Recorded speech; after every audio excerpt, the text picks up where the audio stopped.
I'm 19 Keys, and this is high level conversation. The library. If you take this as a moment that becomes a movement, and people say, you know what, with good consciousness, I can't give my vote to left or right. I'll give it to Cornel West, right? But then that means that you abstract so much voting power from Joe Biden. So I was asking a mentor of mine today, I'm like, or a peer to I call him, right? We peer and mentor each other. I was asking him, you know, what would you ask Cornel West? And he said, well, how do you reconcile taking the votes away from Joe Biden with the risk of putting Donald Trump in there, who he says represents, you know, violent white supremacy, right? And do you believe that you can win, right, mathematically based on where your race is and projected to be? Right.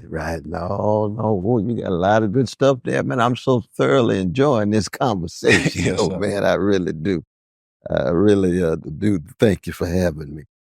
But one is, I want to go back first to those three pillars that Yes, you sir. talked about, because that's the lens through which you talk about voting. See, anytime you just start with voting in two parties, you already got a narrow, emaciated, truncated context. It's because the question becomes, well, where did just those two options come from? See, in the 1850s, you had to choose between two slaveholders. Well, Frederick Douglass said, I got to choose the abolitionist movement. And he ended up with Liberty Party, which is the third party. But the three pillars that you talked about, Black self-respect, Black self-determination, and Black self-defense, those have always been crucial pillars for our movement. And a lot of disagreement how we understand self-respect, how you understand self-defense, how you understand self-determination, but that's the common elements. And once you lose sight of that, then you end up invoking your ancestor and then still selling out. See, they didn't sacrifice themselves to sell out. And none of them died just for the right to vote. Yes, sir. They died because the right to vote was an expression of their self-respect, self-defense, and self-determination. If they in Mississippi and they got a choice between the left-wing version of the Klan and the right-wing version of the Klan, they ain't died to say somehow you got to choose one of these Klan gangsters. Yes, sir. No. You see how it gets flattened out? So that, and when you look at our present moment, you see our present moment is a moment in which everybody's for sale. Everything is for sale. That's what predatory capitalism is all about. It turns everything and everybody into commodities. So that the politicians are for sale. Who's buying them? Big donors, big beneficiaries, big lobbyists, big military. You buy them, get for their vote. They then give them huge amounts of money. And you end up with a political system of legalized bribery, normalized corruption, because everybody's for sale. Now, the challenge of Black politicians is, if they get caught into that, how they going to legitimately invoke Martin Luther King Jr. and Fannie Lou Hamer and Malcolm X when they selling themselves? And so you have to tell that truth. And that's a painful thing, because the whole system is designed in such a way is that if you have leaders and politicians who have sold themselves for the highest bidders, but have to present themselves as if they're freedom fighters and truth tellers, they're going to have a lot of work to do. And sooner or later, as Cat Williams pointed out, in the year of truth, that veil is going to be ripped off. Yes, sir. And you're going to start seeing, wait a minute, these folk talking about they concerned about Black folk, then how come you're getting all these millions of dollars from the pharmaceutical companies so that you can't support Medicare for all, but still act as if you committed to the Black poor? You can't do it. And we can go on and on other examples. Talk about you tied to a Democratic Party and their major base is the Black community, but they can't push through a John Lewis voting rights bill. The bill itself is weak as sweetened Kool-Aid. How come we got to renew a voting rights bill for black people every generation anyway? If we citizens, that's Malcolm's point, back in the 60s, he's right about that. Yeah, fighting for human rights. Absolutely. So that the truth telling must proceed. But you can't tell the truth if you for sale. That's a noose around your neck. And we end up then with what? We end up with a conception of politics in which it's only focused on the present and the future is a repetition of the present. So any conception of the future is what?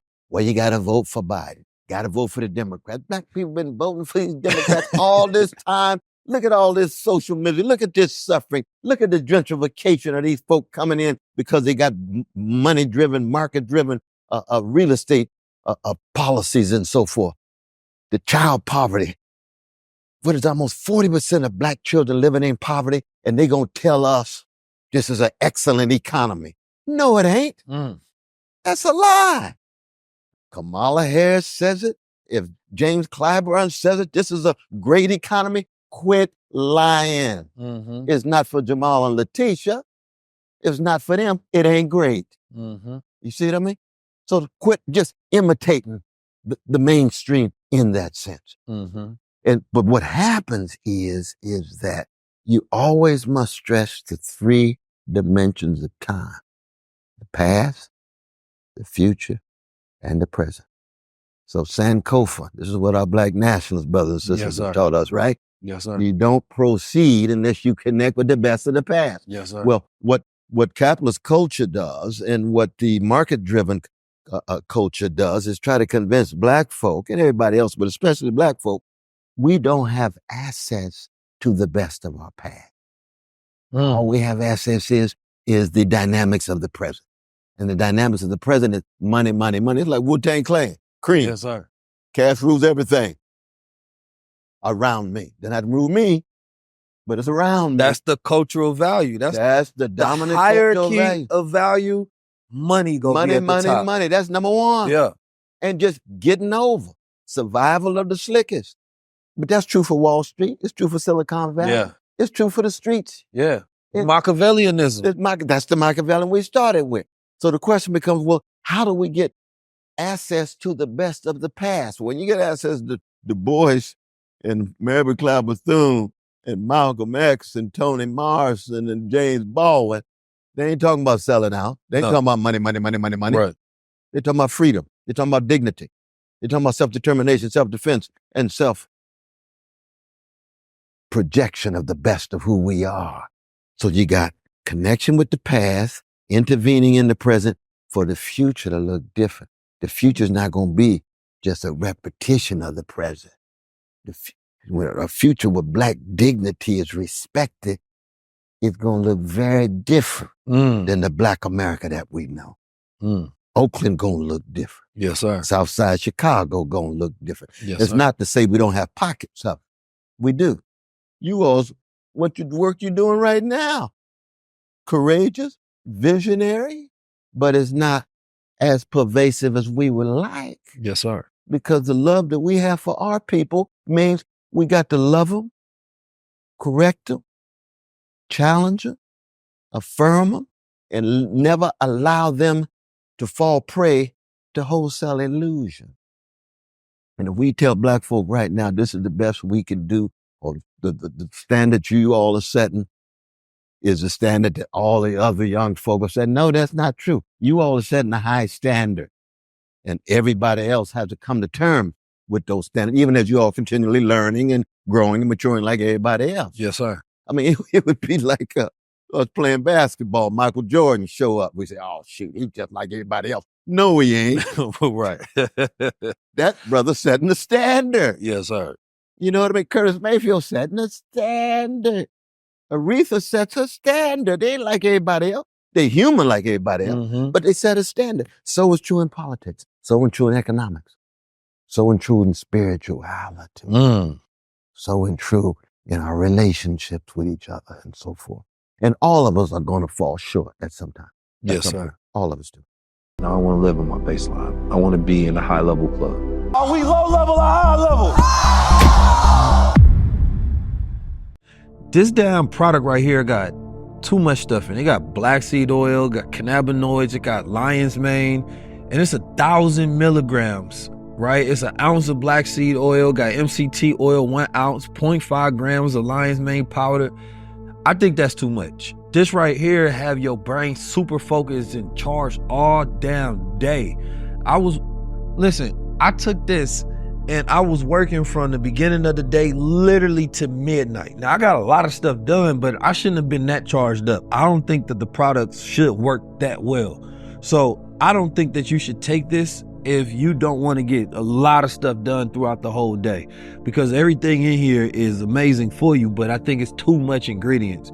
I feel like you're supposed to take that kind of stuff where it give you a little charge and it had you smooth throughout the day, but not like where you just going and going and going and going. I guess the good part about it is everything is natural and everything is good for you, and it's probably the best thing you can put in your system. But beyond that, unless you got a lot of work to get done throughout that day and you want your mind to be relaxed and you just going supercharged all day long, don't take Supermind. That's my suggestion.